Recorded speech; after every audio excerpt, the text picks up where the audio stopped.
सामाईन अस्सलाम वालेकुम। ज़ेरे बहस मौजू में मौजूद लफ्ज़ खुदी।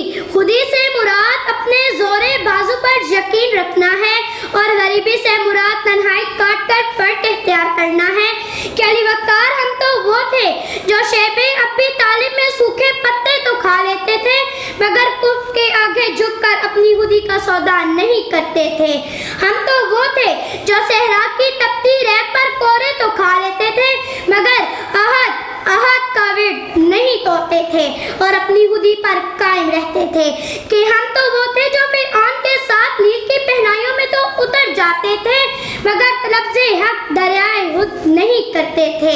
हम तो वो थे जो आछे नमरूद में तो कूद पड़ते थे मगर पैगामे हक को सदाकत पर आंच आने नहीं देते थे। हम तो वो थे जो 313 होकर 1000 पर भारी थे, अरे हम 60,000 पर भारी थे। मगर अली वक़ार क्या हुआ? ये क्या हुआ कि हम बेरा रवि का शिकार होकर अपनी खुदी को गवा बैठे। तो हमें जरूरत है कि बिलाले हबशी बने और अपनी खुदी न बेच कर गरीबी में नाम पैदा करें। तो हमें जरूरत है अब्दुल सत्तार ईदी और सिपाही मकबूल हुसैन बनने की जो खुदी न बेच कर गरीबी में नाम पैदा करके मशहूर हो गए। तो हमें जरूरत है कि हम पैरवी करें उस हुसैन इब्ने अली की जो 72 सालों की कुर्बानी देकर खुदी न बेच कर गरीबी में नाम पैदा करके मशहूर हो गए।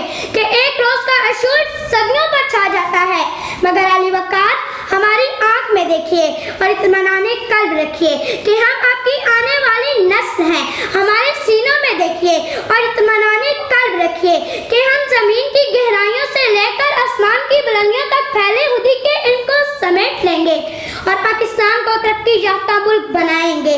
मगर अली वक़ार पानी आग में भरकर लाया जा सकता है, पानी आग में भरकर लाया जा सकता है, अब भी जलता शहर बचाया जा सकता है, अब भी जलता शहर बचाया जा सकता है।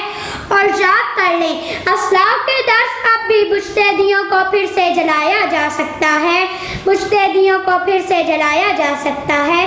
अब सब किस्मतों का बहुत शुक्रिया। नाज़रीन, चैनल को सब्सक्राइब कर लें और बेल आइकन पर क्लिक कर लें ताकि हमारी लेटेस्ट आने वाली वीडियोस आपको मिलती रहें।